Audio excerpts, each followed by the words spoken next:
Hello everyone আৰু এটা নতুন ভিডিঅ'লৈ আপোনালোক সকলোকে স্বাগতম জনাইছো। আমি এটা খুব ধুনীয়া ৰাস্তাৰে গৈ আছো, দুয়োকাষে হেউজিয়া, কেৱল হেউজিয়া। আৰু এই ৰাস্তাটো বেলেগ কতো নহয়, অসমৰে গোৱালপাৰা জিলাৰ ৰাস্তা হয়। আৰু এই ৰাস্তাটোৰে যে আমি গৈ আছো, এডোখৰ নতুন ঠাইলৈ গৈ আছো আৰু আমি খন্তেক সময় ইয়াতে ৰলো। ইমান ধুনীয়াকৈ হেউজিয়া হৈ আছে চাৰিওফালে। আৰু ঠাইডোখৰলৈ যোৱাৰ কাৰণ আছে, আপোনালোকে লাহে লাহে গম পাই থাকিব। এই যে গেটখন দেখা পালে, সেই গেটখন হৈছে ৰাংচাপাৰাৰ গেট। আৰু ৰাংচাপাৰা কিহৰ কাৰণে বিখ্যাত সেই কথাও আপোনালোকে হয়তো বহুতে জানে। ৰাংচাপাৰা হৈছে অসমৰ আটাইতকৈ পৰিষ্কাৰ গাঁও আৰু সেই পৰিষ্কাৰ গাঁও ৰূপে ৰাংচাপাৰাই স্বীকৃতি লাভ কৰিছে। এই যে গছজোপাত এটা পাত্ৰ বান্ধি থোৱা হৈছে, সেয়া হৈছে ৰবৰ উৎপাদন প্ৰক্ৰিয়া। আৰু প্ৰথমবাৰৰ বাবে ৰবৰ কেনেকৈ উৎপাদন হয় সেই সম্পৰ্কে ইয়াতে মই প্ৰথম দেখা পাইছোঁ। আৰু ইয়াৰ পিছত আমি কিছু দূৰ আগবাঢ়ি গ'লোঁ। এইখিনিতে আপোনালোকে বাৰু কিবা এটা মন কৰিছেনে? হয়তো কিছু সংখ্যকে কৰিব, হয়তো কিছু সংখ্যকে নকৰিবও পাৰে।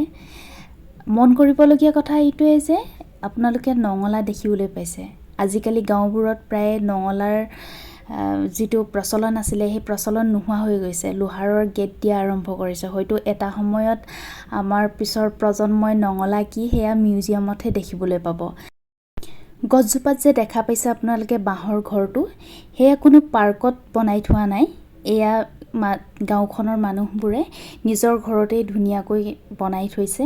এনেকৈ আমি ঘৰটোলৈ উঠি গ'লোঁ আৰু ঘৰটোত চালোঁ কেনেকুৱা ধৰণে বনাইছে। ইমান ধুনীয়াকৈ বনাই থৈছে, তাতে ৰং কৰিও থৈছে। আৰু এখন গাঁও পৰিষ্কাৰ কৰি ৰাখিবলৈ হ'লে কেৱল এজন ব্যক্তিৰ প্ৰচেষ্টাতে গাঁওখন পৰিষ্কাৰ হৈ নাথাকে। প্ৰত্যেকজন গাঁৱৰ প্ৰত্যেকজন মানুহেই চেষ্টা কৰিব লাগিব। সেয়েহে কোৱা হয় যে ৰাইজে নখ জোকাৰিলে নৈ বয়। গতিকে নোৱাৰা কাম আচলতে একোৱেই নাই। যদিহে গাঁৱৰ সকলো মানুহেই চেষ্টা কৰে, তেতিয়া আমি আমাৰ প্ৰত্যেকৰে গাঁওখনো এনেকৈ ধুনীয়াকৈ আমি ৰাখিব পাৰিম।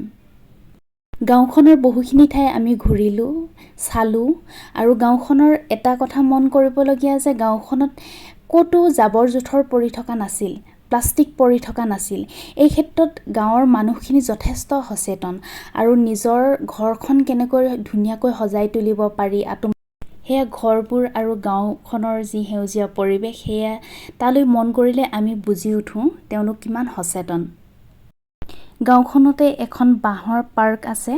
আৰু বাঁহৰ পাৰ্কখননো কেনেকুৱা হ'ব আপোনালোকে ভিডিঅ'টো চাই থাকিব, তেতিয়াই গম পাব। যে বাঁহৰ যেতিয়া আমি গৈছিলোঁ তেতিয়া এটা কথা লক্ষ্য কৰিছিলোঁ যে বাঁহৰ যিটো গুৰি, সেই গুৰিটো যথেষ্ট পৰিষ্কাৰ কৰি ৰাখিছিল।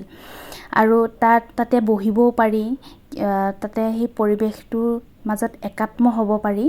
আৰু এই যে সৰু সৰু দোকানবিলাক দেখিছে, সেই দোকানবিলাকৰ ওচৰতো জাবৰ জোথৰ পেলাবৰ কাৰণে ধুনীয়াকৈ ব্যৱস্থা কৰি দিছিল। এই আপোনালোকে দেখিছে ইমান ধুনীয়াকৈ বাঁহেৰে বহিবৰ কাৰণে ব্যৱস্থা কৰি দিছে। তাতে অলপ সময় আমি বহিলোঁ আৰু পৰিৱেশটো বুজ ল'লোঁ।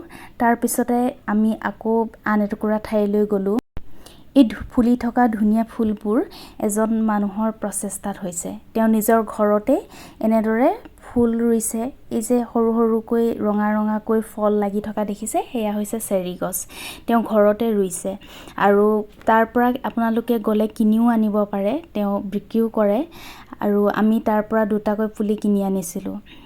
তাৰপিছত কিছু সময় থকাৰ পিছত আমি তেওঁৰ যিবিলাক গছ গছনি ৰুইছে সেই গছ গছনিবিলাক চালোঁ। আৰু কেনেকুৱা ধৰণৰ বিভিন্ন প্ৰজাতিৰ গছ গছনি আছে তাতে। এয়া মানুহজনৰ ঘৰৰ পৰিৱেশ। ঘৰৰ পৰিৱেশ যদি ইমান ধুনীয়া হয়, তেনেহ'লে মানুহৰ মনবোৰো কিমান ধুনীয়া হ'ব আপোনালোকে নিশ্চয় গম পাইছে। আৰু এনেকুৱা ধৰণৰ পৰিৱেশত এই যে দেখা পাইছে, তেওঁলোক হৈছে ঘৰৰ সদস্য। আৰু তেওঁলোকে এনেকৈয়ে ধুনীয়াকৈ ঘৰৰ পৰিৱেশটো সজাই তুলিছে। আমি তেওঁলোকৰ লগত কিছু সময় কথা পাতিলোঁ। তেওঁলোকে কেনেকৈ আচলতে তেওঁলোকৰ যাত্ৰা আৰম্ভ কৰিছিলে সেই সম্পৰ্কে বুজ ল'লোঁ। এনেকৈয়ে আমি ধুনীয়া গাঁওখনৰ পৰা বিদায় ল'লোঁ। আৰু আপোনালোকৰ পৰাও বিদায় লৈছোঁ আজিলৈ। সকলোকে শেষত ধন্যবাদ জনাইছোঁ। ধন্যবাদ।